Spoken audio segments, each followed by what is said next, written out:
Muy buenas tardes a todas y todos. Gracias por acompañarnos en este espacio, en la jornada de la tarde. Mi nombre es Claudia Mosquera, soy investigadora del Instituto de Salud Pública de la Pontificia Universidad Javeriana y tendré el gusto de acompañarlos durante esta jornada. Continuamos con el 8º Congreso Internacional de Sistemas de Salud, Salud en Transformación, Diálogos Latinoamericanos sobre Reformas, Equidad y Futuro de los Sistemas de Salud. Un espacio académico, técnico y político de alto nivel para discutir y reflexionar sobre los retos presentes y futuros de los sistemas de salud en América Latina. Damos paso ahora al bloque 2 del Congreso, denominado Financiamiento y Sostenibilidad de los Sistemas de Salud. Para este espacio, damos la bienvenida a Paul Rodríguez Lesmes, quien es profesor e investigador en la Universidad del Rosario, experto en economía de la salud y análisis de políticas públicas, quien moderará este panel. Bienvenido.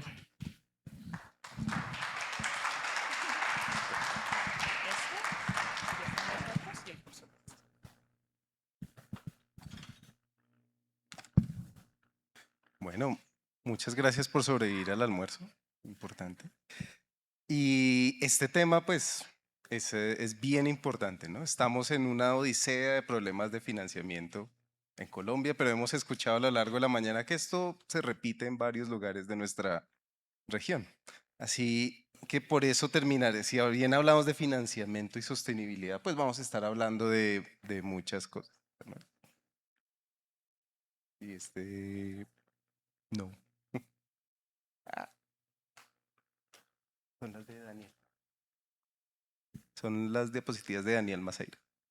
Entonces, justamente vamos a tener en este panel a 3 grandes expertos en el tema.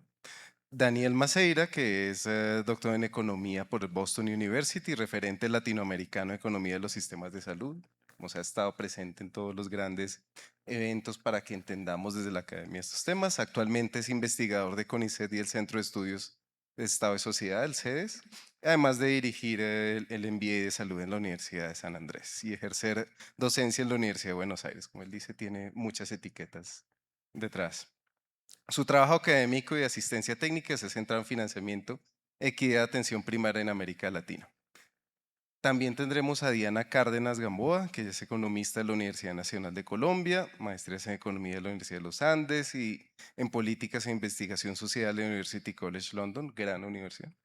Se desempeñó como viceministra de Protección Social y como directora general de la ADRES, donde lideró pues, gran parte de las apuestas del sistema, en temas financieros del país, especialmente temas de COVID. Le tocó lidiar con una gran crisis y su experiencia pues importante en esta otra gran crisis.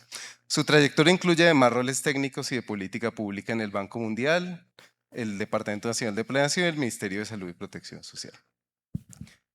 Y también tendremos a Augusto Acosta Torres, él es economista con destacada trayectoria en regulación y supervisión financiera en Colombia. Fue el primer superintendente financiero del país, después de que se unieran dos, digamos, de las entidades anteriores, y también fue presidente de la Bolsa de Valores. Su experiencia se ha enfocado en estabilidad macroeconómica, regulación de mercados y sostenibilidad fiscal, aportando una visión técnica clave para las discusiones sobre financiamiento de políticas públicas y fortalecimiento institucional.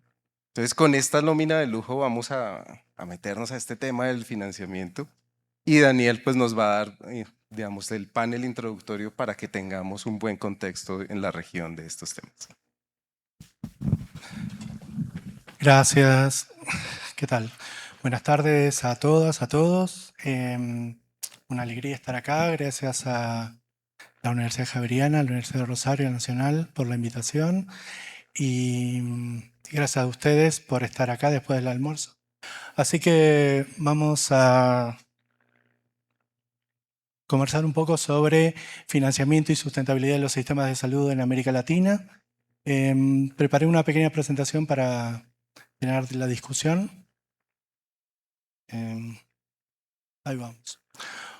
Bueno, como ustedes saben, América Latina y el Caribe somos naciones de ingresos medios altos y estamos pasando por una serie de desafíos. El primero de ellos es un desafío demográfico, nos estamos poniendo viejos. la tasa de fecundidad baja, la esperanza de vida sube, eso impacta sobre las demandas del sistema de salud, sobre todo en los espacios, los grupos etarios que normalmente más consumen del sistema. Esto viene acompañado de una transición epidemiológica, nos enfermamos, sufrimos y nos morimos cada vez más de enfermedades crónicas no transmisibles, el peso de las transmisibles, de las comunicables aparece y cada vez en menor escala, pero siguen persistiendo. De acuerdo a un epidemiólogo colega mexicano, estamos pasando por una acumulación epidemiológica, ¿sí? No terminamos de padecer enfermedades contagiosas y eso forma parte del problema cotidiano y sin embargo la mayor parte de los años de vida que perdemos empiezan a ser asociados con crónicas no transmisibles. En tercer lugar, tenemos un tema que es un desafío tecnológico. Como economista, pienso en temas de demanda derivada. El sistema de salud le dice a la población que va a atenderse qué es lo que tiene que demandar y eso lo que genera es como un círculo de atención, referencia y contrarreferencia, donde uno va demandando de lo que el sistema me dice que tengo que demandar. Eso tiene cosas buenas, tenemos nuevas drogas, nuevos medicamentos, nuevos tratamientos y cosas malas. El sistema nos induce a que consumamos eso. La cuarta parte es un cambio conductual, ¿sí? Tomamos vías azucaradas, comemos comida chatarra, arruinamos el medio ambiente y así, un montón de conductas que parecen que somos miopes, que estamos pensando en que no hay futuro, o que somos todos Superman, ¿sí? Lo que necesitamos es poder tomar conciencia de eso para poder cuidar nuestra salud. Y después hay un tema en el mercado laboral, ¿sí? A partir de la pandemia fundamentalmente empezamos a tener flexibilización laboral, subempleo, tasa de desempleo más altas en sistemas de salud como los latinoamericanos, donde gran parte de los aportes financieros vienen del mercado laboral, esto se convierte en un problema. Acá, para que tengan una semblanza, aparece América Latina y el Caribe dentro del mapa, marqué a Colombia, nuestro anfitrión, y nos encontramos con que la diferencia en el porcentaje del Producto Bruto Interno, o sea, la riqueza que genera un país a lo largo de un año, varía mucho en términos de cuánto de eso se invierte en salud. Nos encontramos con Haití, que destina menos del 4%, a Brasil, que tiene a más del 10% de su riqueza anual dedicada al sector. Aparecen algunos indicadores importantes. ¿Cuál es el gasto público y de la seguridad social sobre el total? Eso en el barrio de los economistas decimos que cuanto más hay de esos fondos, el nivel de protección financiera de las familias es relativamente mayor, obviamente controlado por la eficiencia en el gasto. Y aparece una columna que es el total del gasto de bolsillo sobre el total del gasto en salud. Y ahí aparecen números realmente desafiantes. En algunos países, Colombia, por ejemplo, que si no me equivoco es el más bajo del gasto de bolsillo en salud sobre el total, mientras que otros países están arriba del 50%. Esto lo que nos dice es que las familias relativamente pobres dependen de su propio presupuesto para resolver el sistema de salud. Las últimas tres columnas, las columnas siguientes hablan de algunos indicadores sanitarios, tasa de mortalidad infantil, tasa menor de 5 años, de mortalidad a menos de 5 años. Después, un indicador interesante para hablar después de temas de recursos humanos, cantidad de médicos cada 10.000 habitantes y el porcentaje de los años de vida perdidos vinculados con enfermedades crónicas. Si uno quiere pensar en un sistema de salud, tiene dos cosas. Uno es el modelo de atención y otro es el mecanismo de protección financiera. Si uno no piensa uno y no el otro, estamos fritos, ¿sí? El modelo de atención lo que nos dice es cuál es la estrategia de promoción, prevención, comunicación, el modelo de atención primaria en salud que aparece en un país, en un departamento, en una municipalidad, los mecanismos de referencia y contrarreferencia, la protocolización de tratamientos, etcétera, etcétera. Ahora, eso puede ser muy válido, pero complementa los mecanismos de protección financiera. O sea, ¿cuáles son los espacios fiscales que tenemos al interior de cada país para poder financiar el modelo de atención? Si uno piensa el modelo de atención sin el mecanismo de protección financiera, está pensando que la salud es un derecho, pero no ve cómo hacerlo efectivo. Lo que nosotros intentamos hacer desde la economía de la salud es eso, ponernos a pensar cómo garantizás el derecho a la salud, ¿sí? Porque queremos que suceda, pero para eso tenés que saber de dónde sale la plata y cómo usás eficientemente esos recursos. En América Latina existen básicamente 3 formas de recaudar plata para el sistema de salud: a través de impuestos directos e indirectos, a través de contribuciones patronales y aportes salariales, o sea, el impuesto al empleo, y después a partir de pagos de bolsillo. Esto es lo que gastaba en el año 2023 cada país de América Latina en salud. La barra azul mira en dólares internacionales la cantidad de plata que gasta cada país en salud, y la línea negra une las tasas de mortalidad del 5º año. Uno ve una correlación negativa, o sea, países que más invierten en salud tienen mejores resultados, pero no necesariamente ocurre con una correlación perfecta. Eso nos habla de cuánto importa la eficiencia en el uso de los recursos, ¿sí? Acá un poco ilustro lo que es los perfiles epidemiológicos de la región.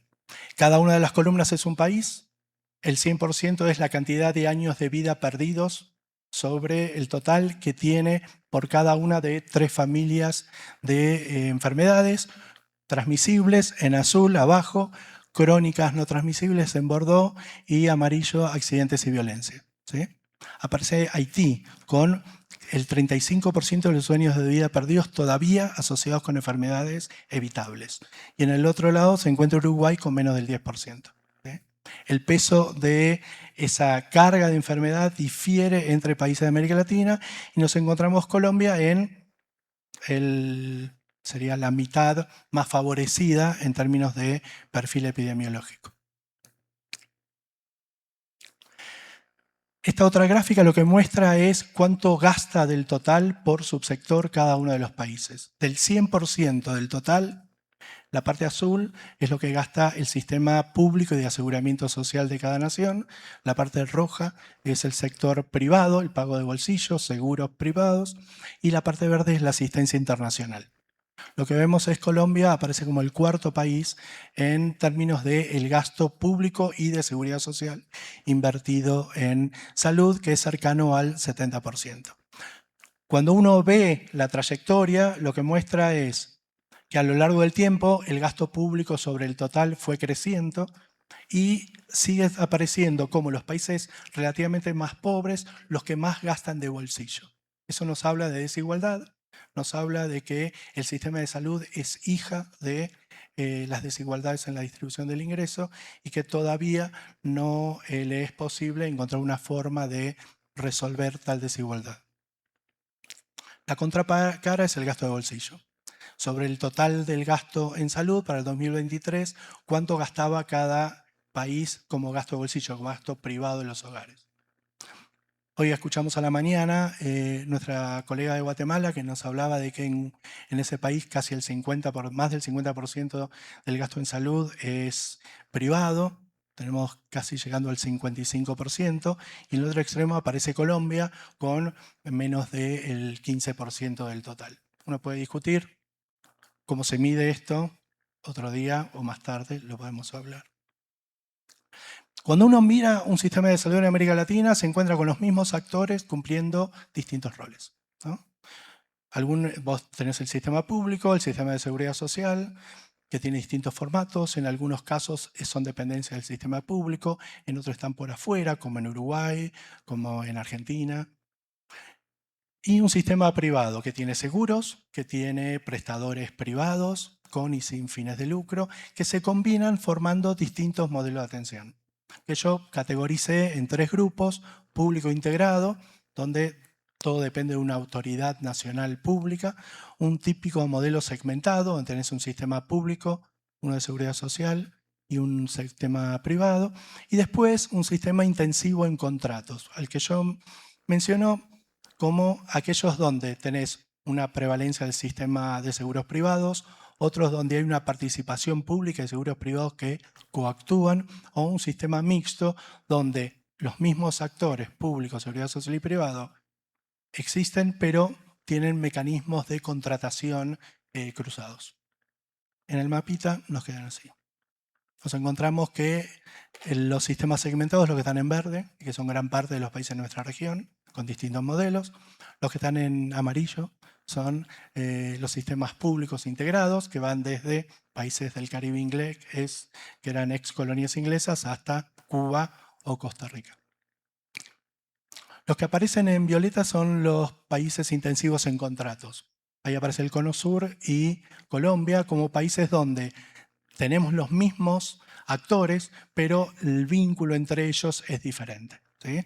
El sistema público mexicano, el Ministerio de Salud tiene su red de prestadores en paralelo a la Seguridad Social. Acá o en Argentina lo que nos encontramos es que la Seguridad Social opera con red de prestadores privados, depende del momento del tiempo, ¿verdad? El que se escapa de esto es Brasil. Brasil es un país donde tenés un sistema público que espera ser un sistema universal, pero la cobertura no alcanza, es uno de los países más desiguales del mundo, y por eso se avanzó en un sistema de contratación de prestadores privados como parte de la red del seguro universal, el SUS. A mí me gusta pensar en términos de dimensiones horizontales y verticales en el sistema de salud. Me ayuda como reglita mnemotécnica a imaginar el funcionamiento del sistema. Cuando uno piensa en el subsistema, en la dimensión horizontal, hablamos de subsistema público, seguridad social, privado. Cuanto más actores están ahí representados, más desigual es el acceso a la salud. Si vos tenés un seguro universal de salud, todo el mundo se atiende en el mismo lugar, con el mismo mecanismo de recaudación, todo el mundo accede al mismo paquete de servicios. O sea, hay un tema de, depende de la necesidad que tengas, el tratamiento que recibís es igual independientemente de tu ingreso. Más se fragmenta, peor es. Vos tenés acceso a distintos paquetes de servicios, pagas distinto, las calidades son diferentes. Uno aspira a una dimensión horizontal que sea homogénea. No es el caso. La dimensión vertical lo que nos habla son de las funciones del sistema de salud. Regulación, financiamiento, aseguramiento, gerenciamiento, prestación y abajo nosotros, usuarios del sistema, ¿sí? El regulador pone las reglas. La financiadora junta la plata. El asegurador define qué, a quiénes, bajo qué condiciones. La gerenta lo que hace es toma esos recursos y los administra. Y a partir de eso contrata distintos mecanismos de pago a la estructura prestacional. Uno mira el sistema de salud como usuario a usuario, mirando lo que pasa en la prestación. Y entonces dice, es bueno, es malo, es efectivo, me queda lejos, es igualitario, no. ¿Sí? Pero en realidad hay una cascada de eficiencias e ineficiencias que parten de la regulación y van cayendo hasta el espacio prestador. ¿Sí? Eficiencia, equidad. Veamos países. Estoy viendo cuándo me queda. 5 minutos. Bien. Costa Rica. Costa Rica es la primera reforma latinoamericana y lo que nos encontramos es que público, seguridad social privado, financiamiento, aseguramiento, gestión y prestación. ¿Sí? Lo que tiene de mágica el modelo costarricense y da tan buenos resultados es que hay una coordinación de funciones entre el Ministerio de Salud y la Caja Costarricense de Seguridad Social, que es el gran mecanismo de aseguramiento social del país. Acá no se distribuyen la población en función de las instituciones, sino que se distribuyen las funciones en función de las instituciones que participan. Todo el mundo se atiende con la caja, pero todo lo que es regulación, financiamiento, gobernanza, etcétera, tiene que ver con el Ministerio de Salud. Este es un modelo integrado público. Otro modelo que intenta es el modelo brasilero, con las grandes diferencias que tienen porque tiene un espacio de descentralización que hace a un país federal y enorme en términos geográficos y de población. El círculo que aparece allá, que allá aparece, es la forma en que el sistema público, el Sistema Único de Salud, contrata a prestadores privados y va descentralizando funciones de gestión a nivel subnacional. Esto es importante, porque el país siguiente es Argentina. Es un sistema que no es integrado, formalmente no es integrado, y lo que aspira es a dar una amplia cobertura. La diferencia fenomenal entre Argentina y Brasil es que en Argentina el sistema público es provincial y las decisiones de cómo se asignan los recursos son a nivel subnacional. Y después tenés una red de instituciones de seguridad social que, en vez de ser la Caja Costarricense, que en Costa Rica es una, en Argentina son 350 instituciones que subcontratan prestación en el sector privado. México, al igual que Argentina, es un sistema fragmentado, clásico, ¿sí? Nosotros vimos hoy a la mañana como el Seguro Popular, que era alrededor de un 20% de la población, dio lugar al INSABI, que da lugar a otra reforma que está ocurriendo, as we speak. Pero el sistema público atiende a la población que no tiene cobertura formal. Y hay una red de instituciones de seguridad social que tienen alrededor del 50% de la población, con prestadores que son propios. Tanto Argentina como México los podemos pensar como un sistema de subsidio mixto, hay a la oferta y a la demanda, con formalmente no integración. Y acá aparecen 3 países que se parecen. ¿Por qué? Porque hubo una trayectoria histórica. El modelo chileno, que nace durante la dictadura, genera un proceso de descentralización del sistema público e inventa el FONASA, el Fondo Nacional de Salud, que es lo que sería el abuelo del FOSIGA, del primer mecanismo colombiano que tenía. Se identificaron cuáles eran las debilidades del modelo chileno, el modelo colombiano avanzó en eso a partir de cápitas corregidas por sexo y edad. El ADRES actual lo que hace es avanzar en calidad en términos de diseño institucional sobre lo que pasaba antes. Aparece una relación público-privada con las EPS, que estamos en discusión ahora, y un sistema público que se va crecientemente descentralizando a nivel departamental. Si ustedes se fijan el modelo chileno, el modelo colombiano, el colombiano es una mejora, una ampliación del modelo chileno original. El modelo uruguayo es la última reforma latinoamericana, que toma el modelo colombiano y empieza a mejorarlo. ¿Cómo? A partir de la separación de funciones desde el principio entre el Ministerio de Salud y una estructura que se llama ACE, que administra los recursos públicos, un FONASA, que tiene las mismas funciones del FONASA chileno y de lo que es el ADRES colombiano. Se parece a Colombia en términos que hay una relación público-privada, en términos de quién gestiona esos recursos, y tiene una red de prestadores públicos y privados que los vinculan. En general, ¿qué es lo que nos encontramos? Que todas las reformas en la región estuvieron basadas en mecanismos de pago a proveedores y prestadores. Ahí el mecanismo pasamos del pago por prestación a cápitas corregidas por sexo y edad, por riesgo, etc. Y una clara separación de funciones.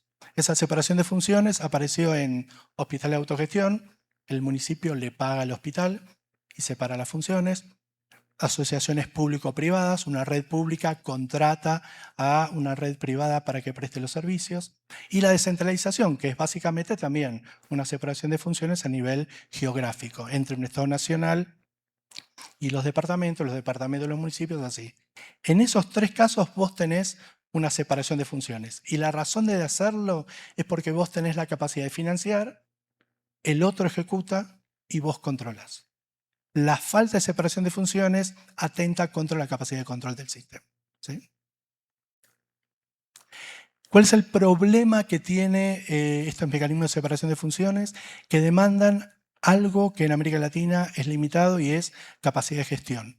Porque vos tenés que multiplicar la capacidad de gestión a nivel descentralizado, a nivel público-privado, a nivel hospitalario. ¿Sí? Las tendencias que vemos son lo que habíamos visto, dos estructuras, mecanismos asociados con subsidio a la oferta, Costa Rica, por un lado, Brasil, en la medida en que puede, por su desafío geográfico, y los sistemas públicos como el argentino, el mexicano, y las cosas que vemos también en Uruguay, Chile y Colombia. Sin embargo, la estrategia de reforma está asociada con fortalecer seguros sociales integrales, que es lo que vimos en Colombia, Chile, Uruguay, o parciales a nivel de Argentina y Perú. Lograr mayor cobertura vía programas de grupos específicos. Eso pasa en países muy segmentados o en países con bajos ingresos que se dan cuenta que no tienen forma de asignar recursos para cubrir a toda la población. Entonces se identifican grupos poblacionales especiales. Y tercero, mecanismos de gestión pública a través de, bueno, eso lo dije, asociaciones público-privadas. Un par de cosas para concluir. Primero, tenemos que pensar que el mercado laboral se flexibiliza y nuestro sistema de salud en la región está atado al empleo. No podemos esperar que se termine flexibilizando. Necesitamos encontrar mecanismos de recaudación de fondos ya. ¿Sí? En la medida en que eso no funciona, el sistema público termina capturando a toda la población que se encuentra que la seguridad social no puede capturar. Si los países no tienen más presupuesto público, la calidad y la cobertura caen. Segundo, inteligencia artificial. O sea, tengo que nombrarlo porque a esta altura de la historia, ¿no? La inteligencia artificial puede ser un mecanismo para democratizar la salud. En la medida que vos generás acceso a lugares cada vez más lejanos, podés mejorar la calidad de la referencia y contrarreferencia, etc. El tema es que no a todos los actores del sector salud les conviene usar la inteligencia artificial. Hay perdedores y ganadores. Y en función de la puja distributiva vamos a ver quién es lo que termina ganando y qué es lo que terminemos usando de esta inteligencia artificial. La otra cosa que parece importante es empezar a blanquear necesidades en términos de prioridades sanitarias. ¿Sí? El dinero no nos va a alcanzar. Tenemos que ver cómo usarlo bien. Eso implica tener protocolos, definir cómo se trata a la población, cuáles son las prioridades sanitarias de cada país en función de su perfil epidemiológico y tratar de garantizar la mayor cantidad de derechos posibles. La no definición de estas prioridades judicializa el sistema de salud. Y encontrás con gente que no es del sector que está definiendo qué es prioritario. O sea, no decidir es decidir que lo va a decidir otro. El otro tema es el envejecimiento. Creo que lo charlamos, se conversó durante la mañana. Es un emergente. ¿Sí? Tenemos que ponernos a ver cómo tratamos a nuestra tercera edad y cómo vamos a usar más eficientemente los recursos. Y ahí aparece para el debate los clásicos. Atención primaria. ¿Quién no quiere atención primaria? Todos queremos. Bien, ahora, ¿es la bala de plata? No. ¿Por qué? Porque una buena atención primaria mejora la calidad de vida y aumenta la esperanza de vida de la población. Eso implica que vamos a necesitar más plata en la medida que la gente envejece. O sea, como estrategia del modelo de atención es genial. Como estrategia de protección financiera vamos a necesitar buscar más dinero. No digo que no lo hagamos, digo que nos demos cuenta. ¿Sí? Segundo, colaboración intersectorial. Hasta ahora, cómo el sistema de salud habla con el de educación, el de protección social, el control de la protección del ambiente, aparece medio difuso. ¿Por qué? Porque tenemos tantos problemas en casa que no tenemos cara para hablar con los demás. Tercero, tenemos que empezar a pensar a nivel regional una política racional de medicamentos, que no existe. Muy pocos países tienen una política racional de medicamentos. Y después tenemos fallas en el diseño de una estrategia de convergencia entre el sistema público y el sistema de seguridad social. ¿Sí? En algunos países se está logrando o se intenta, en otros países estamos muy lejos de ver. Como último, todo esto nos tiene que hacer perder el espacio de solidaridad que necesitamos dentro del sistema de salud. ¿Sí? Que el león no nos coma el corazón. En economía, eficiencia asignativa es cuando vos asignás el peso adicional que tenés al lugar donde más productivo es ese peso. En salud eso es atender a la población que más necesita.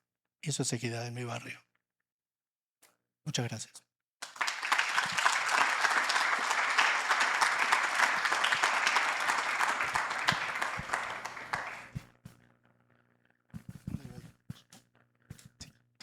Tienen cada una presentación.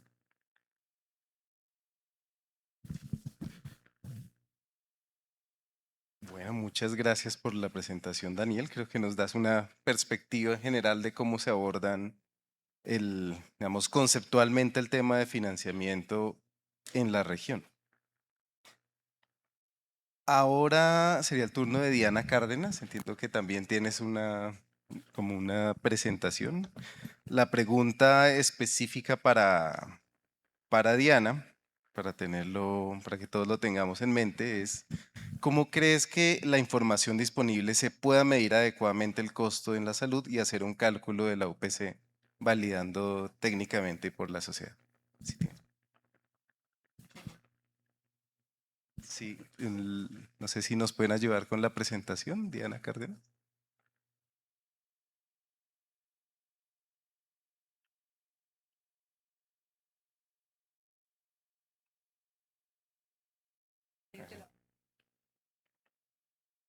Si quieren cambio.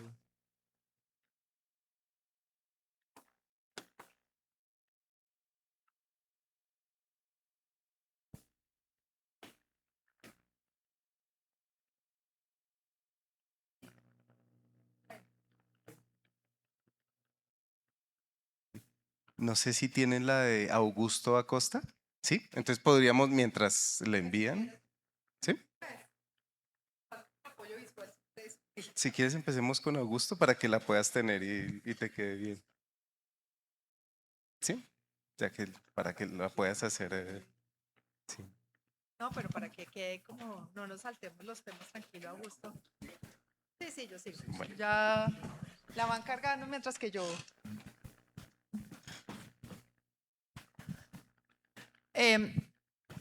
yo me voy a salir un poquito a la pregunta porque pues me parecía solamente hablar de la información, quiero es revisar, hacer unas reflexiones sobre realmente la metodología actuarial y la presupuestación del gasto en salud. Y aquí son varias reflexiones que quisiera hacerles. Y esto me parece muy importante porque hemos gastado bastante tiempo estos 4 años solamente discutiendo en UPC y creo que algo de la UPC, de las mesas, me han generado reflexiones que requieren que nosotros recapitulemos un poco sobre realmente el conjunto del financiamiento del sistema de salud. Simplemente decirles que pues el gasto en salud ya en Colombia ha crecido, en el 2022 tenemos un pico, en el 81 baja, cae el PIB, sube de todos modos el gasto, pero en Colombia finalmente lo que sí hizo la promesa de la Constitución, y esto lo hablábamos en un panel de Armando, es que la Constitución a nosotros sí nos impuso una obligación y es un ideal, y es garantizar la universalidad. Y eso es muy importante cuando nosotros tenemos que hablar sobre financiamiento. Ese contexto del financiamiento y el ideal de tener un derecho a la salud, pues siempre ha estado, primero realmente definimos el derecho y después la plata. Y siempre hemos estado discutiendo si, y aquí ha sido la narrativa reciente, decir que este sistema es un sistema fracasado porque siempre hemos tenido problemas de financiamiento. Pero quiero decirles y recordarles que la promesa de nuestra Carta Magna, de nuestra Constitución, se hizo primero antes de financiar el sistema. Y ese crecimiento ha estado jalonado por ese deseo y esa esperanza que tenemos de tener una cobertura universal para todos de manera equitativa. Y eso está bien, ¿sí? Pero sí quiero decir que primero es la promesa y después sí el gasto. En términos de sistemas de salud, hay una cosa que me parece muy importante antes de hablar de UPC, es que cuando hablamos del gasto en salud, en el caso de Colombia, En realidad estamos hablando de varios conceptos. Esto es un estudio que hizo el Banco de la República, pero es una réplica de un ejercicio que hacía usualmente el Ministerio de Salud, que ya no lo volvió a hacer, que es el análisis de usos y de fuentes y usos. Y finalmente, esto se resume en dos cosas: cuánto gastamos en el aseguramiento, cuánto gastamos en salud pública y cuánto gastamos en otros. Resulta que cuando nosotros hablamos en el aseguramiento, eso representa el 86%.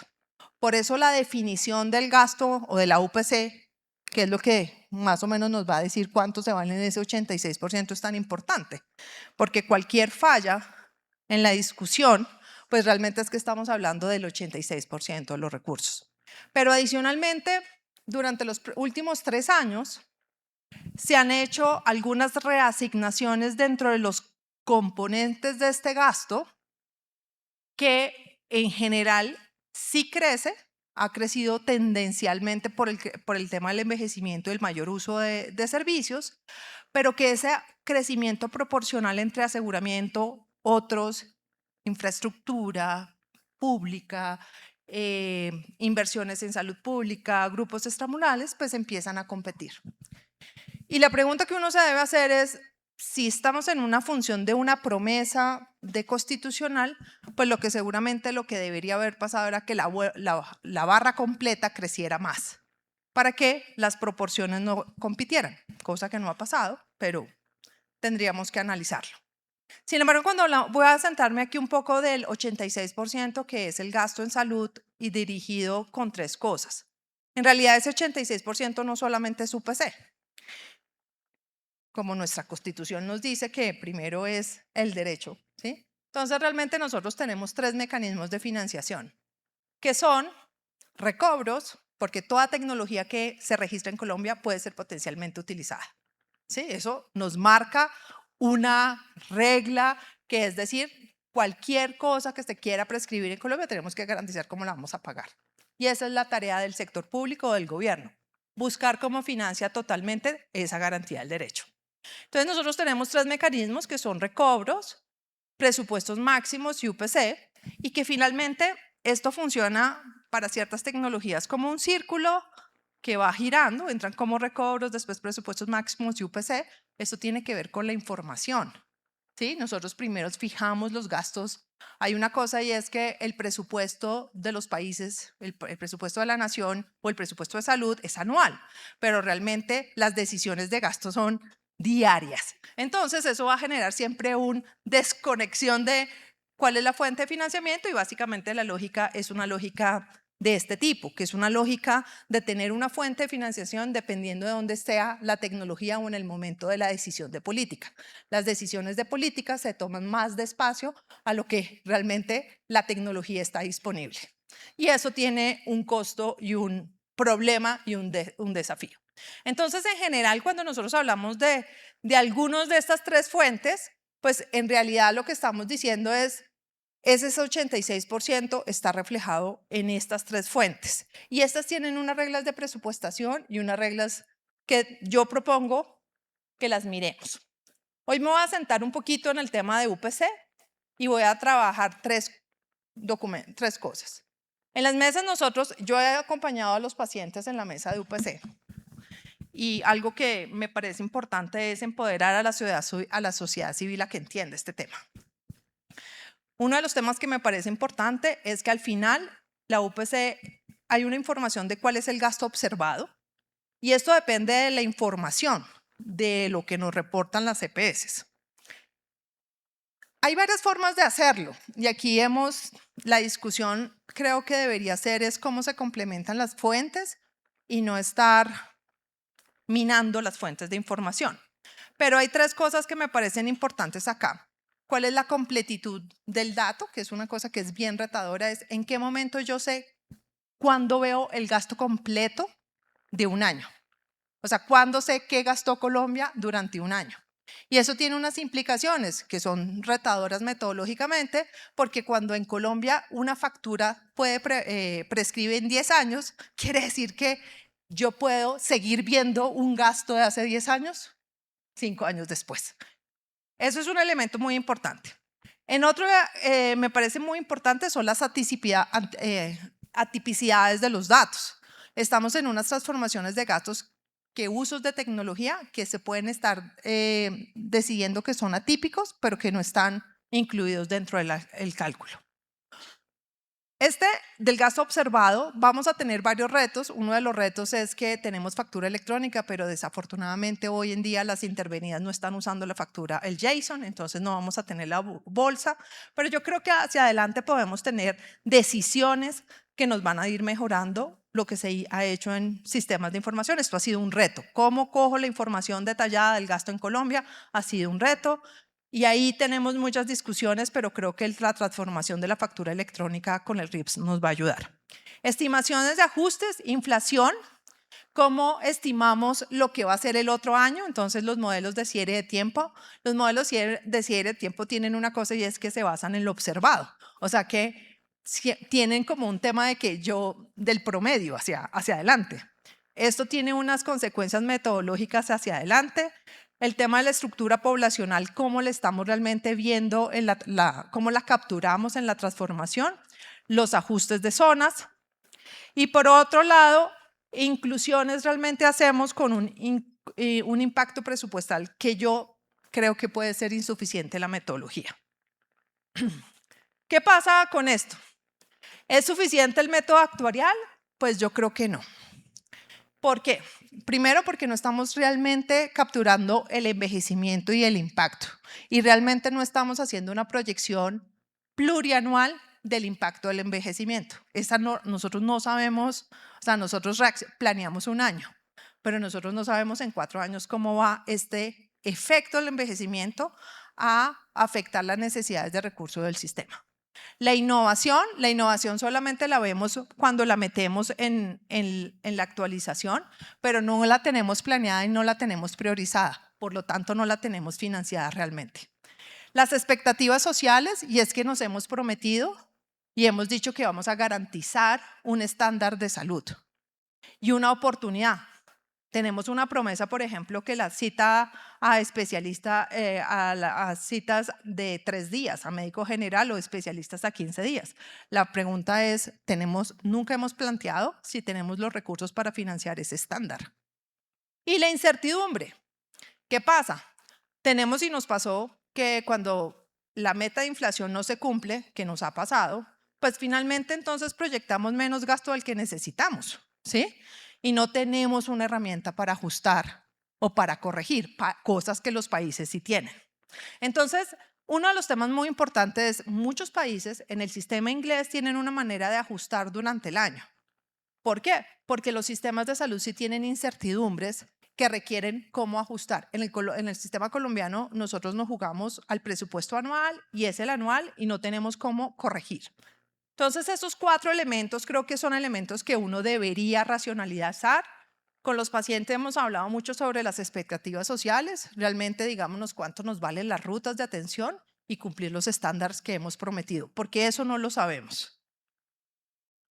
El gasto de aseguramiento a la luz de buenas prácticas, cosas como simplemente cómo vamos a vincular estos presupuestos o este presupuesto con objetivos de salud. ¿Tenemos un presupuesto plurianual o no? ¿Qué estamos haciendo y cómo planeamos la inversión en capital? O sea, la inversión en capital es cuál es la inversión que estamos haciendo en talento humano, en invertir, por ejemplo, en dispositivos o en investigación. Esos rubros no están claramente presupuestados en el ejercicio. Siempre es como el default. Y creo que eso es una reflexión que deberíamos tener seriamente. Dentro de la fase de formulación y aprobación, una de las cosas que nos interesa es que para muchos hablamos de la UPC, pero nosotros no publicamos cómo se gasta la UPC. Y eso es un ejercicio que el ministerio empezó a hacer y nunca terminó, que fue hacer las cuentas con la metodología CHA, ¿sí? Del sistema Health Account. Esto daría un poco más claridad, por lo menos, de decir cómo gastamos. El presupuesto, tampoco tenemos claro cómo presupuestos programáticos o por desempeño. Por ejemplo, estamos gastando o aumentando el gasto y tenemos incertidumbre sobre cuál es el resultado. Voy a poner un ejemplo. Tenemos 3.6 billones en infraestructura y cuando uno mira la infraestructura entregada, solamente han entregado la del 2023. ¿cómo le vamos a hacer seguimiento a ese presupuesto? ¿Dónde está? Fase de ejecución. ¿Cómo garantizar una ejecución efectiva del presupuesto en salud con indicadores de desempeño?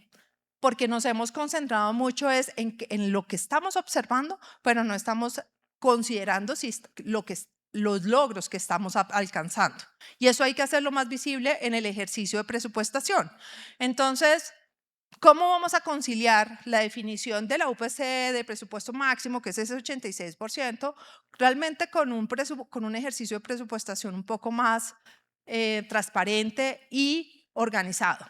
Y por último, decirles que en términos de supervisión y revisión, pues yo sí creo que es muy importante identificar cómo tenemos metas para hacer el gasto más eficiente, cómo generamos herramientas para controlar el gasto y cómo aseguramos que esos recursos se utilicen más.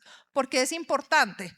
Porque en realidad nosotros delegamos y sí hacemos una relación público-privada, pero el governance, el ministerio, delegó muchas de las funciones sin revisar realmente y dar herramientas que para todo el sistema fueran claras sobre cómo se hace más eficiente y más efectivo el gasto en salud. Gracias.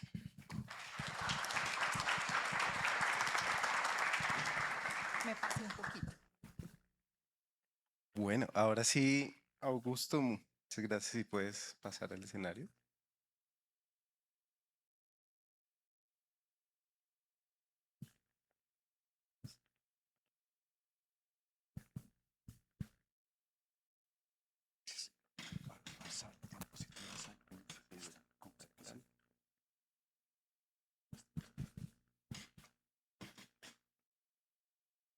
Muy buenas tardes. Muchísimas gracias al doctor Mauricio Serra, a la Universidad Javeriana, a la Universidad del Rosario y a todos los organizadores de este evento. Quiero comenzar contándoles una historia. La historia de un amigo que le escribió una carta larguísima a otro amigo.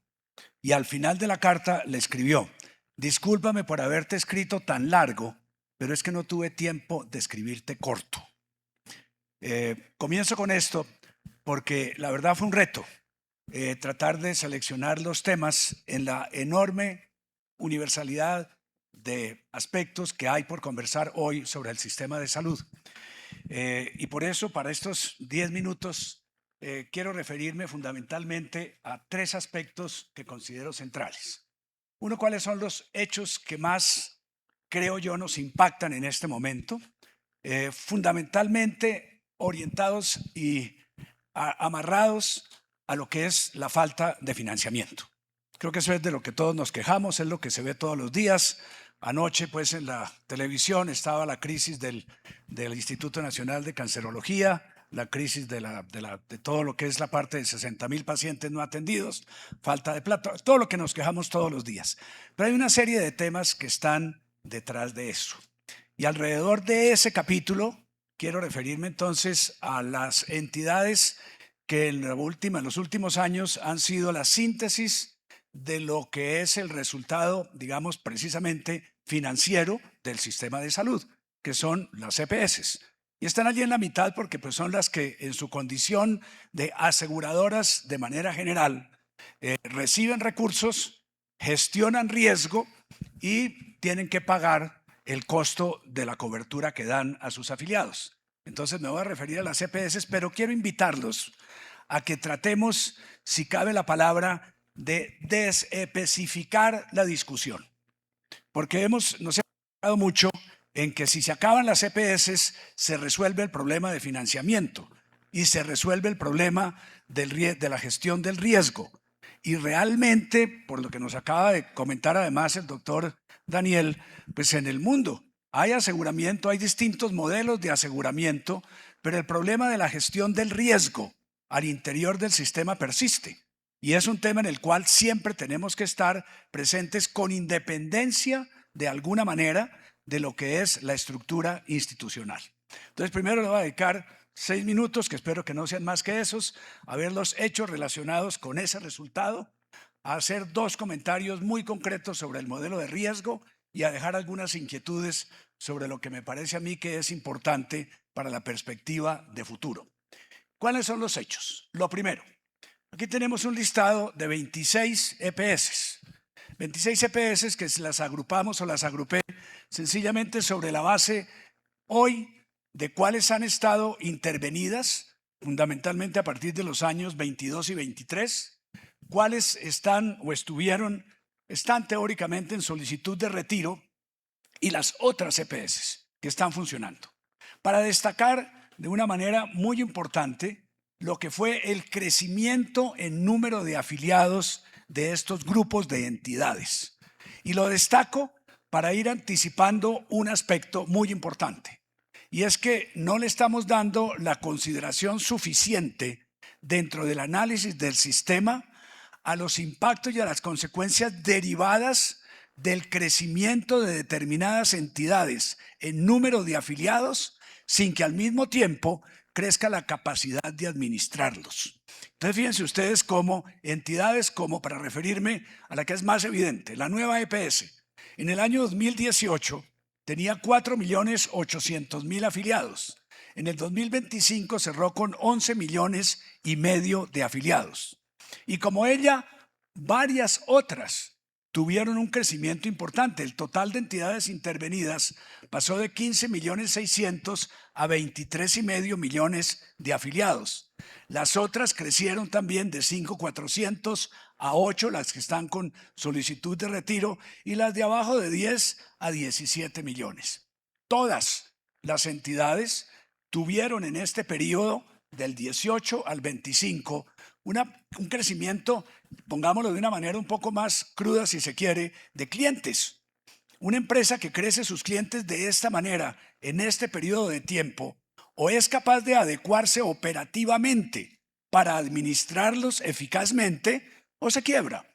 Hemos tenido muchos casos. Tuvimos aquí hace ya varios años, muchos de ustedes son jóvenes, una empresa de servicios móviles, de celulares, que creció en el primer año desesperadamente y en el segundo año se quebró porque no fue capaz de administrarse.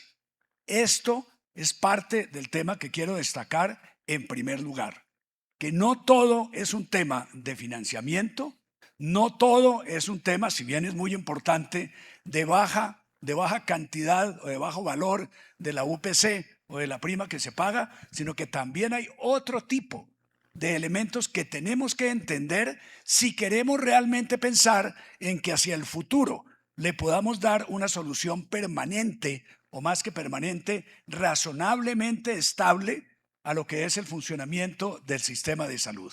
Con esto en mente, miremos qué ha pasado en resultados. Y aquí simplemente diferencio las curvas de acuerdo con los mismos grupos anteriores, las intervenidas, las que quisieron retirarse y las demás EPS. Primero, el indicador de siniestralidad total. Para quienes no lo tengan claro, el indicador de siniestralidad lo que me dice es por cada peso que yo recibo, cuánto me gasto en costo directo de prestación de servicios de salud. Miren ustedes, las intervenidas se gastan el 114%, le entran 100 pesos. Se gastan en solo prestar servicios de salud 14 y les falta todavía atender los gastos administrativos. Por esa razón, como vamos a ver a continuación, las pérdidas son altas. La pregunta de fondo, desde luego, es qué es lo que motiva la siniestralidad. Y desde luego también señala un tema importante, y es que hay una diferencia relevante y destacable entre la siniestralidad de las EPS intervenidas y la siniestralidad de otras EPS. Que eso seguramente nos tiene que poner a pensar en si aparte de la UPC, porque la UPC es la misma para todas, para las intervenidas, para las que quisieron retirarse, para las no intervenidas. Y tenemos entonces mucha menor siniestralidad en este capítulo. Destaco desde ahora que en todos estos números financieros no figura la nueva EPS, en todos. Y eso les voy a dar algunos indicativos de por dónde nos podemos demostrar. Paso rápidamente para dejarles números. Esto es el resultado neto. Si ustedes lo ven acá, a partir del año 21, 22 particularmente, las pérdidas son muy grandes. Todo esto es de para abajo, pérdidas. Último año, 6.4 billones de pesos de pérdidas sin la nueva EPS, nuevamente. Patrimonio, totalmente de para abajo, en el fondo todas, pero de una manera muy particular las intervenidas, y nuevamente no está la nueva EPS. Falta. Aquí hay un patrimonio negativo al final de 16 billones de pesos. Si uno piensa que la nueva EPS pueda tener un patrimonio negativo, como lo han dicho, de 6 o de 7 billones de pesos, pues tenemos una cifra que es una cifra gruesa. Es importante. Y podemos seguir en esto viendo consecuencias financieras. Aquí están los números, no me detengo en ellos porque ya vieron ustedes las gráficas y veo la consecuencia de lo anterior, las cuentas por pagar. Obviamente, si perdí plata, si mi patrimonio no se sustituyó y se disminuyó drásticamente, pues simplemente las cuentas por pagar aumentan sin la nueva EPS. El valor total de las reservas técnicas también aumenta sin la nueva EPS, y la suma de esos dos valores, me devuelvo aquí un segundo, 15 billones de pesos de cuentas por pagar, más 16 billones de pesos de reservas técnicas, nos da un valor total de 31 billones de pesos. Esos son 2 o 3 reformas tributarias completas, para que tengamos en cuenta un poco el tamaño del faltante que tenemos. Y desde luego, el hecho central que cerramos con esto es que el centro de la conversación, con independencia de si se llaman EPS o se llaman ADRES o se llaman como ustedes les quieran poner, es que tenemos, mientras estamos discutiendo todo esto, tenemos 52 millones de afiliados que se siguen enfermando, que se siguen envejeciendo, que siguen presionando en costo, que siguen demandando medicamentos. Y no estamos, para mi gusto, dando el debate que corresponde en donde es. Seguimos discutiendo si las EPS o no las EPS y no nos ponemos a pensar qué hacemos con los 52 millones de personas cada vez más mayores. Y entonces, en ese sentido, un comentario muy breve sobre la gestión de riesgo. Se habla de que hay que gestionar el riesgo financiero, y es cierto, hay que gestionarlo. Pero, a diferencia del sector financiero, en donde el riesgo financiero es, por así decirlo, riesgo financiero puro, en el sistema de salud no. En el sistema de salud el riesgo financiero es una derivada de la buena gestión del riesgo de salud y de la buena gestión del riesgo operacional. Todos hablamos obviamente de la necesidad de gestionar el riesgo de salud. Quiero enfatizar de una manera muy importante la relevancia del concepto de gestión del riesgo operacional.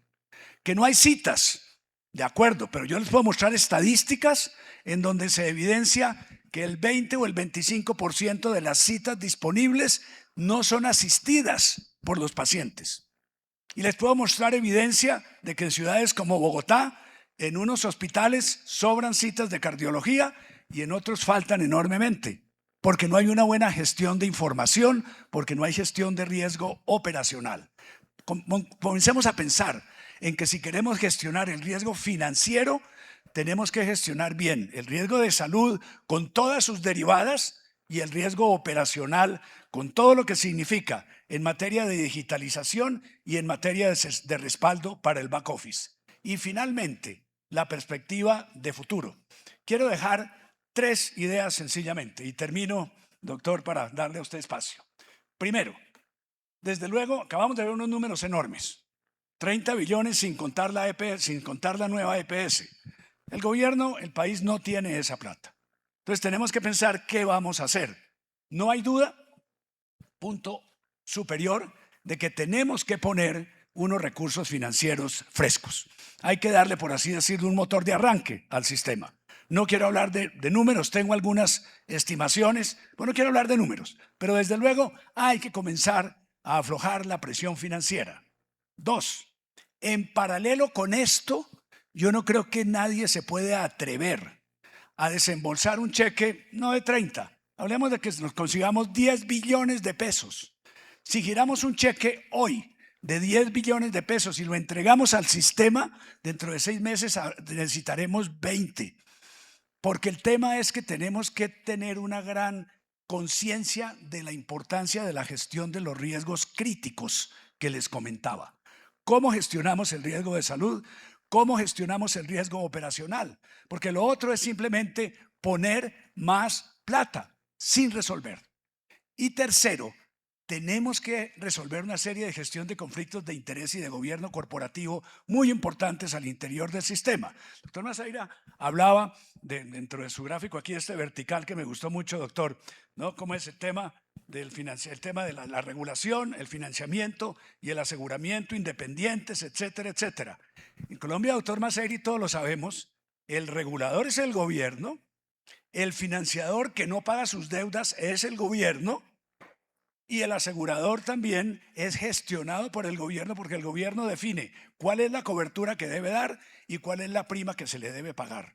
Hay unos conflictos de interés que mientras no los resolvamos, pasa lo que ha sucedido.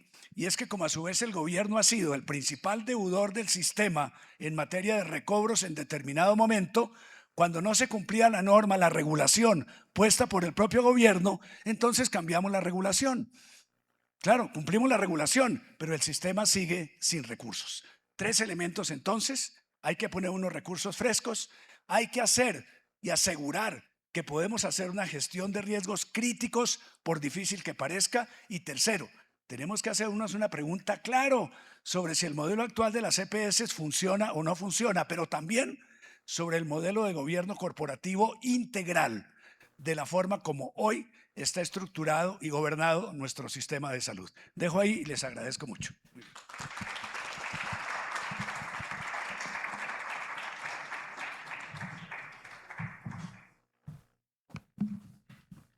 Doctor Augusto. Si te quedas. Exacto, sí, señor. También pasan al paredón. El doctor Daniel Maceira y la doctora Diana Cárdenas.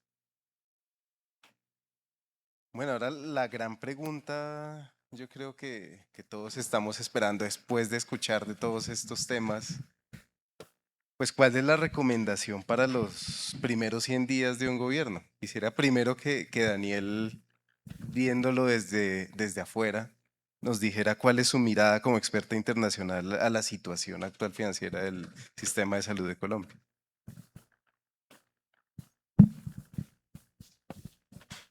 ¿Así? Sí.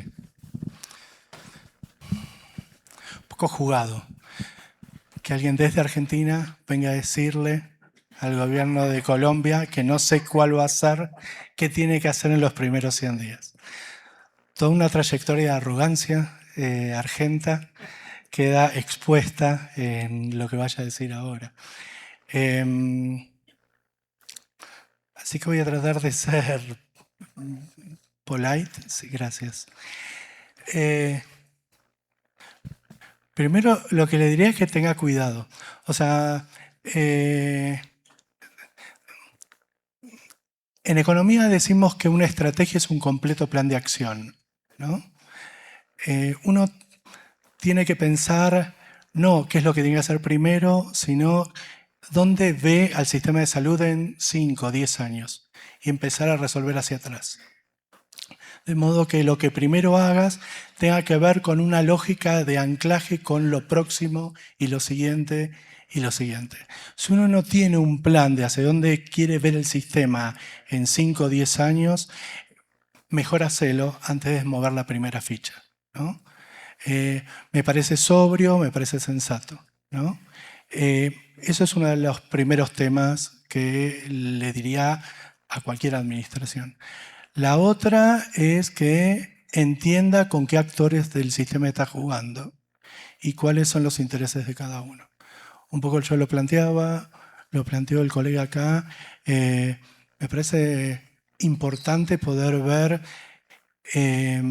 cuáles son los movimientos del sistema de salud y cuáles son los actores con los que podemos generar alianzas, construir un modelo y con cuáles vamos a tener que tener una relación más desafiante, ¿sí?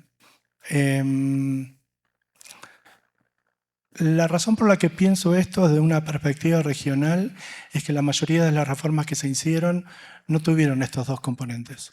no se pensó estratégicamente y no tuvo un primer paso para discutir con qué, como dicen en mi barrio, con qué bueyes se está zarando, ¿no?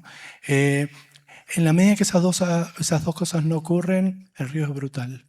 Y me parece que tener la responsabilidad de la salud de 52 millones de colombianos, más toda la gente que habita este país, es demasiado grande y uno tiene que pensarlo sensatamente. No sé si es algo demasiado jugado, claramente no, pero me parece que es lo que uno podría decir en términos de ya sea una continuidad o de un cambio en la administración. Listo, muchas gracias. Doctora Diana Cárdenas, ¿cuáles serían esas primeras acciones en 100 días? Bueno, yo creo que los primeros 100 días, yo empezaría por una cosa y es, una recomendación es bajémosle a la conflictividad. Y ahí es importante que una solución de los 100 días, y algo que me pareció bonito en pandemia, es que lo que importaba era cómo solucionábamos el problema para el ciudadano. Y eso implica tener la apertura de trabajar todos. Así pensemos distinto o vengamos de líneas ideológicas distintas. Es cómo construimos, y creo que eso cambia bastante, sobre todo también la empatía frente al ciudadano, frente a lo que yo le contesto cuando me dicen que no tiene tratamiento. ¿Sí? Yo creo que eso es bastante importante. Quiero decir que la humanización tiene que venir desde el ministerio para abajo, desde el ministro para abajo. Y esto es un primer ejercicio que creo que es un tema de cambiémosle el tono. La segunda cosa que me parece muy importante, y esto yo creo que casi todas las campañas lo han dicho, bueno, yo que estuve en el ministerio, creo que siempre 100 días son 3 meses, me parece muy poquito.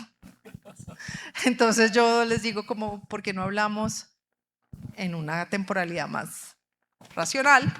Pero creo que lo primero que es cambiar, o sea, lo que sí necesita Colombia, o sobre todo el sistema, es tener una voluntad de construcción, y eso uno lo cambia con el tono. ¿Sí? Eso me parece que es la primera cosa. La segunda recomendación que yo haría es, si es necesario hacer como un blanco y negro y mirar qué es lo que está pasando y en dónde están los dolores. Hay dos como canales de dolores, uno que son lo de los pacientes, y en los pacientes yo sí creo que hoy podemos tener como un tema de análisis de datos por EPS, por zona, para entender cuáles son los problemas por EPS, por zonas en cada una de estas zonas. Yo usaría la información que hoy tengo y para eso me concentraría y priorizaría problemas vitales, ¿sí? Condiciones de salud que involucran o que ponen en riesgo la vida de la población. Y empezaría a trabajar con estos. La segunda cosa es que efectivamente hay que hacerle un balance de saber cuántos recursos hay, qué hemos ejecutado, qué no hemos ejecutado y cómo lo vamos a planear. Y una cosa muy importante es una conversación con el Ministerio de Hacienda, y es, ¿tenemos o no tenemos recursos adicionales? Y esto hay que decirlo así, porque si todos tenemos que apretarnos el cinturón, yo no, en mi casa cuando nos apretamos el cinturón son todos, o sea, mi hija, mi esposo, yo, todos. Pero esto no es claro y creo que es esa conversación que tenemos que revisar con el tema de recursos. Yo sé que los recursos en salud van creciendo, pero creo que hay un tema muy crítico con las intervenidas, sobre todo por el tema que es evidente que hay una falla operacional. Y esa falla operacional, lo primero que va a necesitar es pensar cómo va a encontrar los equipos operativos que solucionen ese problema. Y yo sí creo que cada una de las intervenidas tiene un problema distinto y es una compañía distinta. Entonces, ahí mi sugerencia siempre va a ser hay que armarle equipos, y un problema de una organización nos genera con gerentes cada 6 meses.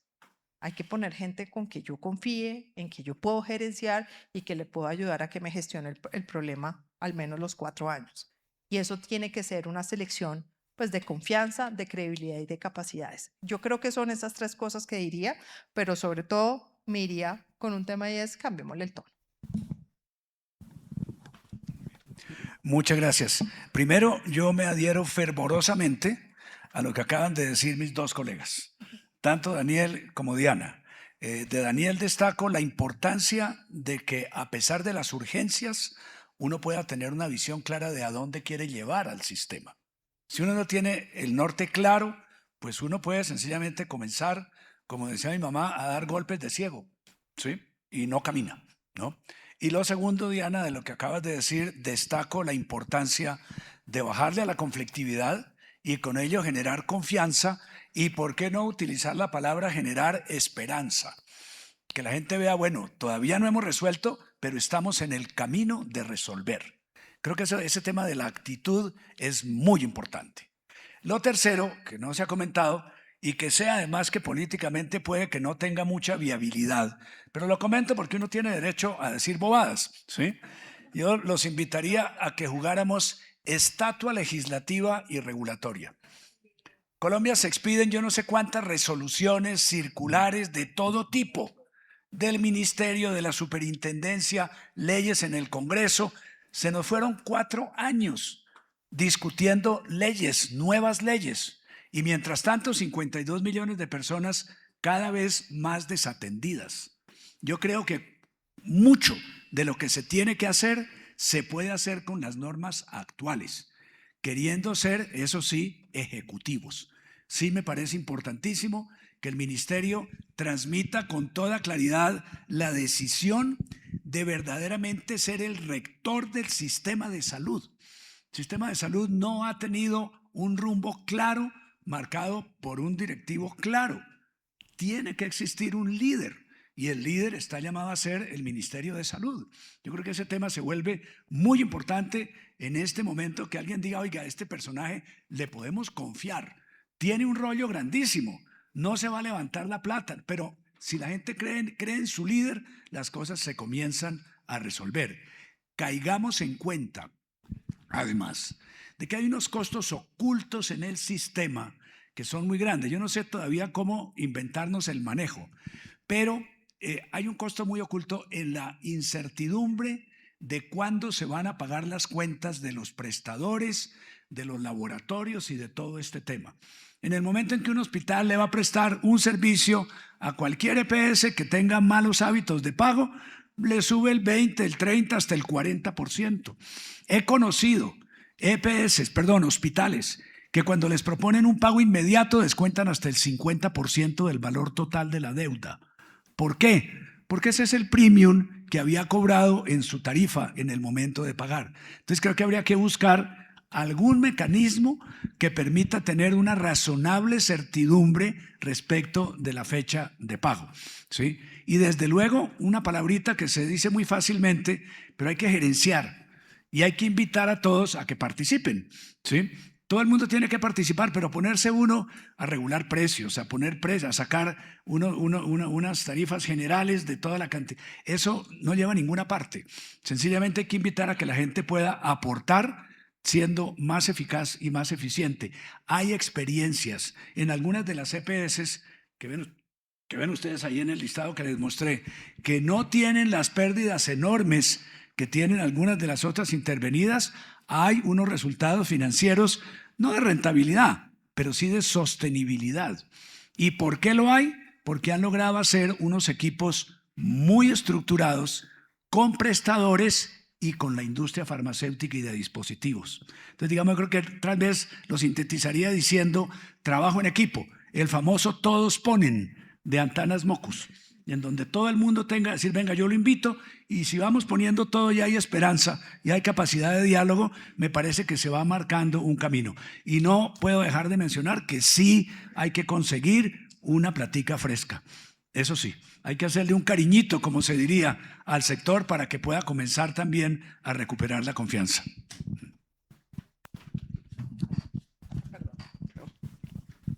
Bueno, pues agradecemos mucho sus respuestas y la disposición del público con este panel. Entonces, no sé. Bueno, es un fuerte aplauso. todos ellos.